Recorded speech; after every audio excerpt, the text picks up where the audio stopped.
So next are the polysaccharides. So mainly the polysaccharides, they are the macromolecules, and they will be the units here, the monosaccharide units, it will be ranging from 20 to 2 lakh. Okay, so many units of monosaccharides, they will be binding together to form these polysaccharide compounds. As we discussed before, the oligosaccharides and the monosaccharides both are constituting the acid soluble fraction. Both are considered as micromolecules. Then what about the polysaccharides? Children, polysaccharides are part of macromolecules. Here the weight, the molecular weight, it is far exceeding that of the mono as well as the oligosaccharides, and hence they are considered under the macromolecules, and they are the part of acid insoluble fraction. Okay. And coming to the features of these polysaccharides, mainly these polysaccharides, they serve as structural and storage units. So they are part of structural and storage units. These are very easy to store. Why? Because they are inactive compounds. And next we have the type of polysaccharides here. Here the polysaccharide can exist in two ways. It can be branched or unbranched.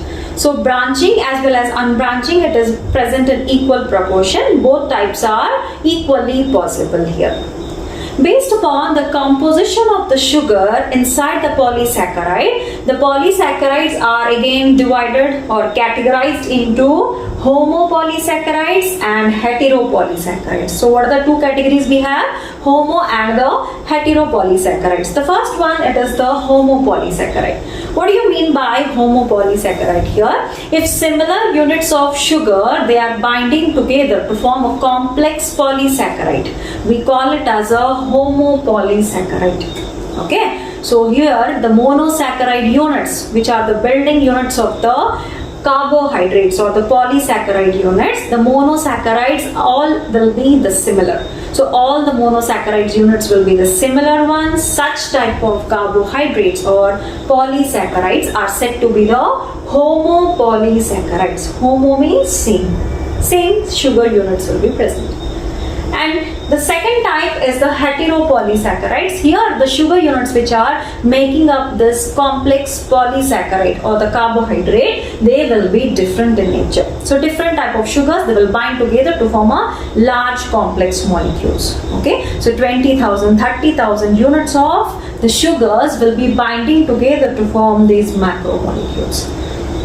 So coming to the examples here. So most common examples that we are discussing now. So here for homopolysaccharide, the first best example is the well-known example is the starch. Starch, we all know, it is the storage compound in the case of the plants. So in the plants, we mainly have the starch as the storage reserve. So energy, it is stored in the form of starch in the plants. Okay. And not only that, the glycogen, it is also a storage reserve, but it is mainly seen in the case of animals. So what is the second example I have given? Glycogen, and this is the animal reserve. Okay. Then what this starch or glycogen it is made up of? Both are very similar structures.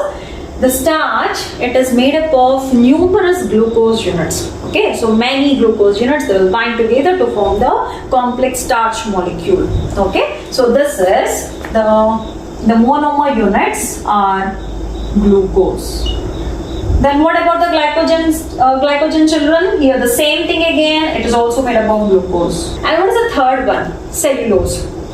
So we have studied the cellulose in the plant cell wall. Cellulose is the major component of the plant cell wall, and there in the plant cell wall, I have discussed that the cell wall, it is made up of cellulose, which is forming a tight fibril-like structure. So many cellulose units, they will bind together and they will form a complex macro and microfibrils, which are in turn providing the strength and stiffness to the plant cell.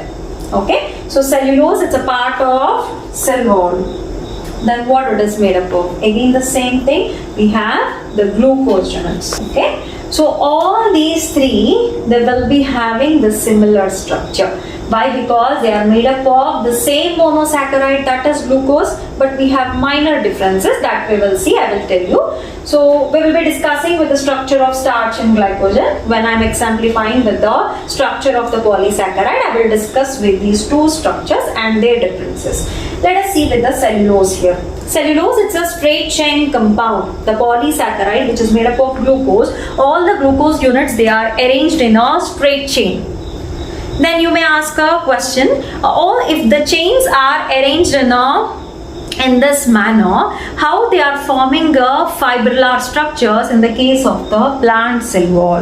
There I have told you that all these structures, all these straight chain compounds, in turn they are connected by, they will be connected by the hydrogen bonding. So hydrogen bonds will be playing a major role in the formation of micro as well as macro fibrils in the case of the plant cell wall.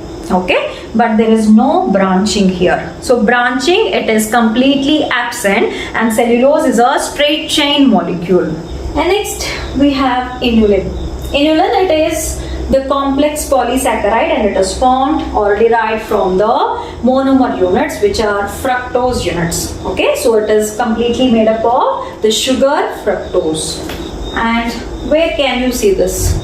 This inulin, it is seen in the case of the plants and in the tubers of Ipomia. Ipomia is sweet potato. Okay, not only that, we have certain tubers of Dahlia. Dahlia is an ornamental plant. So in these tubers, you can see this compound called inulin.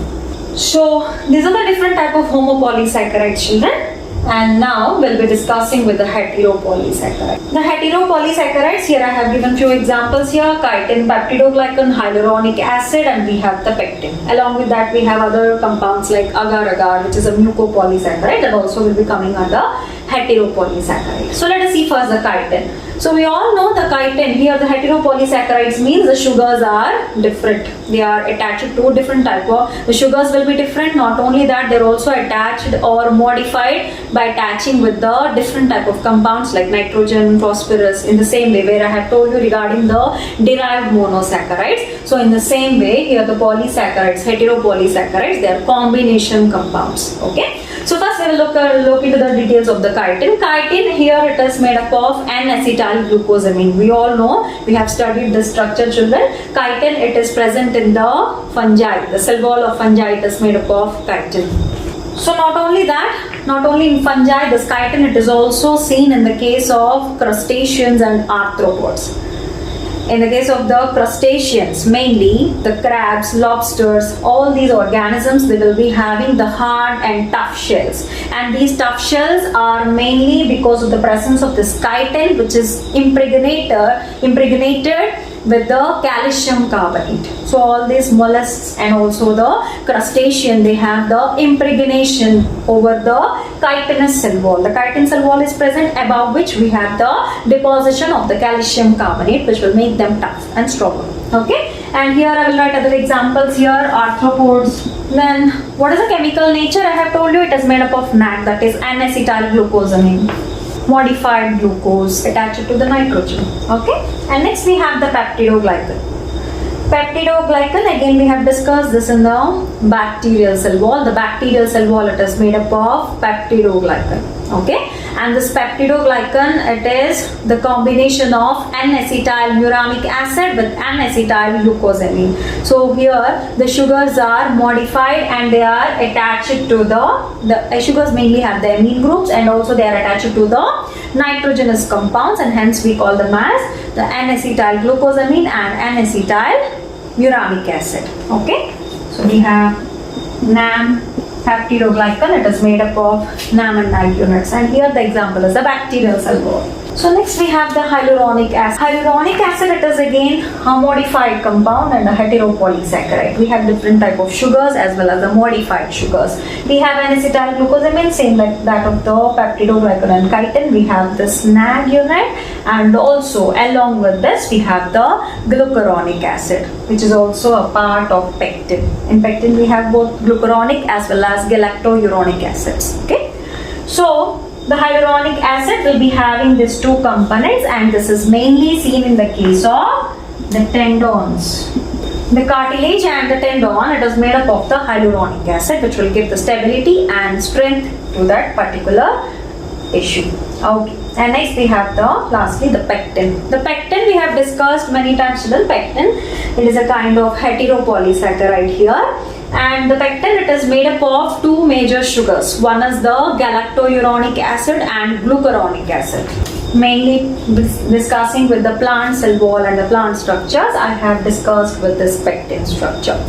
And here mainly the pectin, it is present in the cell walls of the plants, and they are part of the middle lamella, the cementing substance in the plant's cell wall. The adhering cells, the cells which are present adjacent to each other, they will be binding with a cementing substance or semi-rigid gels, which are mainly formed by the pectin. The pectin is in turn made up of galactouronic and glucuronic acids. Cell wall of plants, which is the middle lamella. And lastly we have the compound which is mainly extracted from the seaweeds, the red algae, rhodophycean members, which is agar-agar.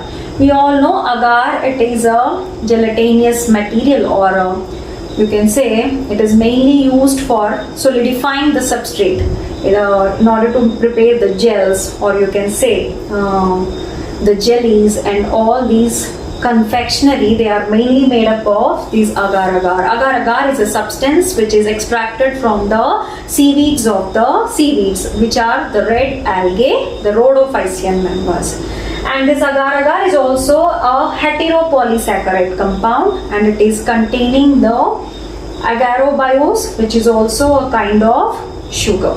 Okay, so that will come under the heteropolysaccharide. So this is regarding the heteropolysaccharides as well as the homopolysaccharides. We have discussed with all the structures which are mainly important to you and regarding your NEET.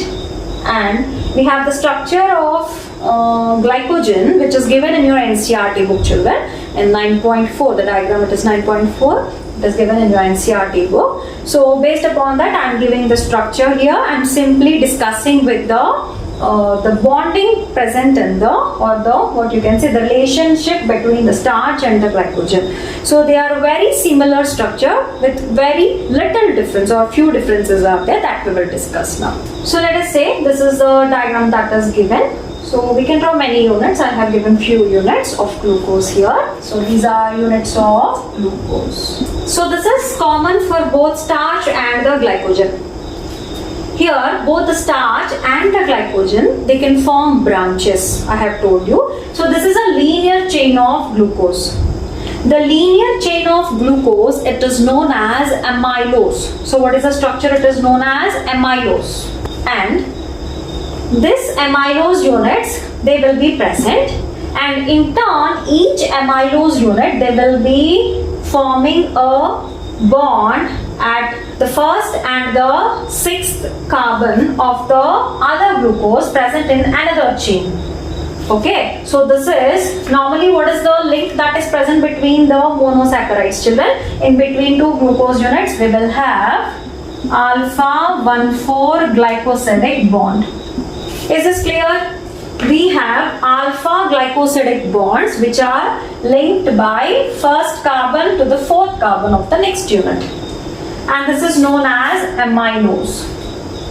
When these amylose, many chains of glucose which are present in a straight chain, they can form the bond with the other chain of glucose. Okay, so there is another chain of glucose, a set of glucose units are present here, and at any one of the region, one glucose molecule of the first chain, it will be bonded to the glucose unit of the second chain, and this linking, it will be happening between the first carbon of the first chain glucose to the sixth carbon of the second chain glucose. So what will be the bond here? It is alpha 1,6 Gb, that is glycosidic bond. Okay, and this is known as the branch point. So what this is known as, children? The glucose units in turn, they are connected with the branch points.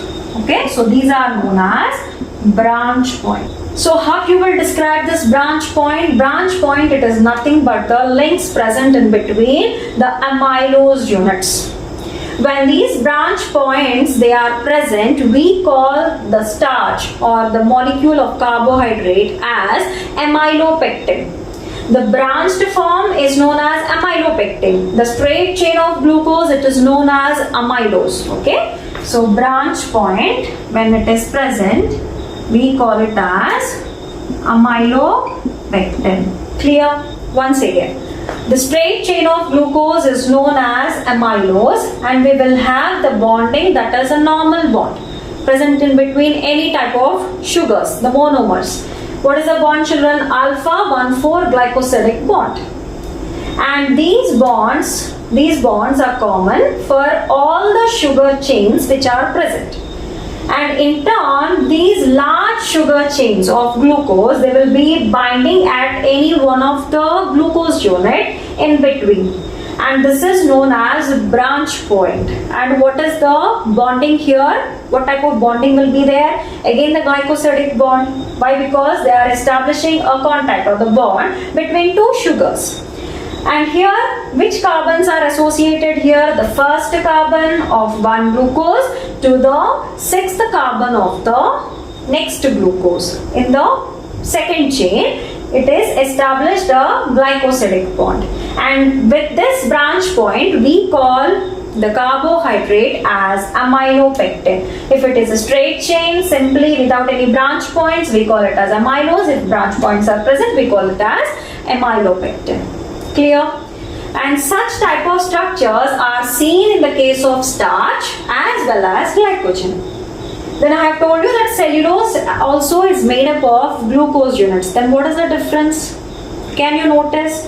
The cellulose is a straight chain compound, means it has many sugars of glucose, but it is not forming any branches. So this bond, it will be absent. Amylopectin will be absent in the case of cellulose. What is present in the case of cellulose? We have amylose, numerous units of glucose units which will be binding together to form the straight chain amylose in the case of cellulose. In the case of starch and glycogen, we have amylose as well as the amylopectin. The structure, it is same for both starch as well as the glycogen. Then what is the difference? So in the case of the starch, the branch points will be established at 24 to 30 units. For every 24 to 30 units, there will be a branch point. Okay. So what is the difference here? They have the branch points for every 24 to 30 units. For every 24 to 30 units, you will find a 1 to 6 glycosidic bond, the branch point. But in the case of glycogen, it is more repeated or it is frequent in the case of the glycogen. So what is the frequency here? It is around 8 to 12 units. So the structure is the same, but based upon their branch points, again these are divided into starch and the glycogen. For glycogen, we have more of this branch points or amylopectins, sorry, not amylopectin, but branch points will be present. And in the case of the starch, we have the branch points which are less compared to that of the glycogen. So what is the range? For starch, it is around 24 to 30 units, and for glycogen, it is around 8 to 12 units. So this is the only difference we have for starch and the glycogen. They have two forms. What are the two forms, children? Amylose and the amylopectin. Okay. So this is regarding the structure of starch and the glycogen. Okay. And next, regarding the heteropolysaccharides, we have discussed, and these are the main examples for the heteropolysaccharides. So here, coming to the reducing nature of the polysaccharides, we have discussed regarding the reducing and non-reducing sugars and the oligosaccharides. And here, what about the polysaccharides? Polysaccharides, if you observe, wherever there are the free aldehyde and the ketone groups, just like the disaccharides, monosaccharides, here, wherever you have the ketone group and the aldehyde group, that will be showing the reducing nature. And the ends which are jointed and the ends which are associated in the linkages, they will be showing the non-reducing nature. So they will be having both reducing as well as the non-reducing nature. So this is regarding the nature of the polysaccharide in the case of the reducing and non-reducing reactions. Inulin, it is not metabolized inside the human body and it is directly filtered through the kidneys and released into the urine.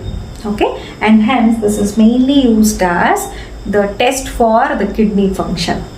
So we have finished with this carbohydrates, children. In the next lecture, I'll be discussing with the amino acids.